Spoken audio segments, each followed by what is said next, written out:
एक वक्त की बात है। शहंशाह अकबर ने अपनी अम्मी के बेशकीमती कंगन अपनी बेगम को तोहफे में दे दिया। बेगम उस बेशकीमती कंगन को देखकर बहुत खुश हुई। जहाँपना, ये बहुत खूबसूरत है, इसे मैं हमेशा अपने पास ही रखूंगी। मैं बहुत खुश नसीब हूँ जहाँपना, जो आपने मुझे इस बेशकीमती तोहफे के लायक समझा। एक दिन जब बेगम सो कर उठी, अचानक बेगम का वो बेशकीमती कंगन उनके कमरे से गायब था। ये देखकर बेगम बेहद दुखी हुई। क्या हुआ मल्लिका? हमारा कंगन कहीं खो गया है। बेफिक्र रहे मल्लिका, हम उसे ढूंढते हैं। आप कोई दूसरा कंगन पहन लीजिए। नहीं, बिल्कुल नहीं, हमें वो जहाँपनाह ने बेहद मोहब्बत से दिया था। वो बेगम की आखिरी निशानी है। हमें वो कंगन हर कीमत में वापस चाहिए। तभी वहाँ थोड़ी ही देर में अकबर आए। क्या हुआ बेगम, आप इतनी परेशान क्यों हैं? जहाँपनाह, वो जहाँपनाह, आपने वो जो कंगन हमें तोहफे में दिया था, वो कहीं गुम हो गया है। गुम हो गया? क्या मतलब गुम हो गया? वो बेशकीमती कंगन हमारी अम्मा की आखिरी निशानी थी और आपने उसे खो दिया। जहाँपनाह, हमें माफ कर दीजिए, हम आपके तोहफे की हिफाजत नहीं कर पाए। बेगम, अब आप रोइए मत, हम वो कंगन हर कीमत पर वापस लाएंगे। जहाँपनाह ने सिपाहियों को कंगन ढूंढने का हुक्म दिया, लेकिन उन्हें वो कंगन कहीं नहीं मिला।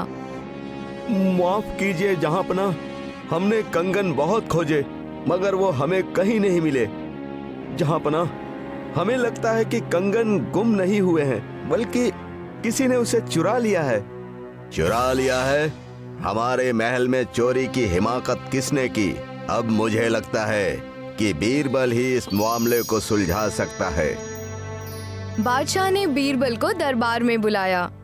क्या बात है जहाँपनाह, आपने अचानक मुझे याद फरमाया? सब ठीक तो है? बीरबल, दरअसल बात यह है कि अकबर ने बीरबल को सारी बात बताई। जहाँपनाह, एक बात तो पक्की है कि चोर कोई महल के अंदर का ही है। जहाँपनाह, उस चोर को पकड़ने के लिए मुझे अपने एक दोस्त की मदद लेनी पड़ेगी। मुझे थोड़ा वक्त दीजिए, मैं बस अभी वापस आता हूँ। ठीक है बीरबल, हम तुम्हारा इंतजार करेंगे। जी जहाँपनाह। थोड़ी देर में बीरबल एक बैल को लेकर महल में आए और उसने सभी नौकर और नौकरानियों को दरबार में बुलाया। बीरबल, ये क्या गुस्ताखी है? तुम ये बैल यहाँ क्यों लाए हो? जहाँपनाह, इस बैल के गले में बंधी हुई घंटी जादुई घंटी है और बैल के पास जादुई ताकत है। ये चोर को पकड़ने में मेरी मदद करेगा। बीरबल, ये बैल तुम्हारी कैसे मदद करेगा? जहाँपनाह, आप बस थोड़ा सा इंतजार करें। बीरबल ने बैल को महल के एक कमरे में ले जाकर बांध दिया और वापस आकर बोला, जहाँपनाह, इस बैल के गले में एक जादुई घंटी बंधी है।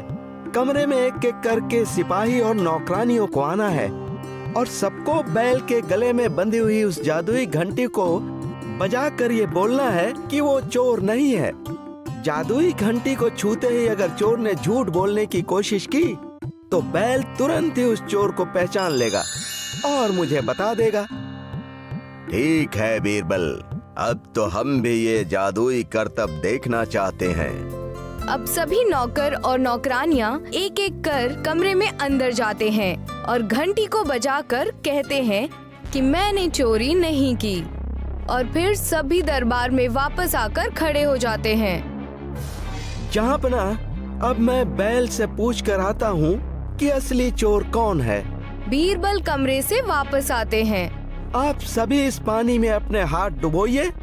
सभी ने एक एक कर पतीले के पानी में अपना हाथ डुबाया और पानी में हाथ डालते ही उनके हाथ नीले हो गए, लेकिन एक नौकर हरिया का हाथ नीला नहीं हुआ। जहाँपनाह, असली चोर का पता चल गया। कौन है वो? जहाँपनाह, असली चोर आपका नौकर हरिया है। नहीं जहाँपना मैंने कोई चोरी नहीं की है। मैंने तो इतने सालों से आपकी खिदमत की है। और भला बीरबल इस बेजुबान बैल की जुबान कैसे समझ सकता है जहाँपना? हाँ बीरबल, तुम ये बात इतने यकीन से कैसे कह सकते हो? जहाँपना मैंने बैल के गले में जो घंटी बांधी थी उसमें एक खास तरह की चीज लगा दी थी, जो घंटी बजाते वक्त सबके हाथ में लग गई और हाथ में पानी लगते ही सभी के हाथ का रंग नीला पड़ गया। लेकिन चोरी पकड़ी जाने के डर से हरिया ने जादुई घंटी को हाथ ही नहीं लगाया और बैल को डराकर उसके गर्दन के झटकने से घंटी बजा दी, जिसकी वजह से घंटी की आवाज भी कमरे से बहुत देर के बाद आई। और जब हरिया का हाथ नीला नहीं हुआ तो इससे ये साबित होता है कि असली चोर हरिया ही है। तुम्हारी इतनी हिम्मत कि तुमने राजमहल में चोरी की, अब हम तुम्हें इसकी कड़ी सजा देंगे। जहाँपना मुझे माफ कर दीजिए, मेरी लालची बीवी ने वो कंगन चुराने के लिए कहा था। जहाँपना मैं आपको चोरी की हुई सारी चीजें लौटा दूंगा, बस एक बार मुझे माफ कर दीजिए जहाँपना। नहीं, अब तुम्हें माफ नहीं किया जाएगा। सिपाहियों, ले जाओ इसे और तहानी में बंद कर दो। बीरबल, एक बार फिर तुमने अपनी सूझबूझ और चालाकी से सही चोर को पकड़वा दिया। तुम वाकई बहुत होशियार हो बीरबल, हमें तुम पर नाज है। शुक्रिया जहाँपना, शुक्रिया।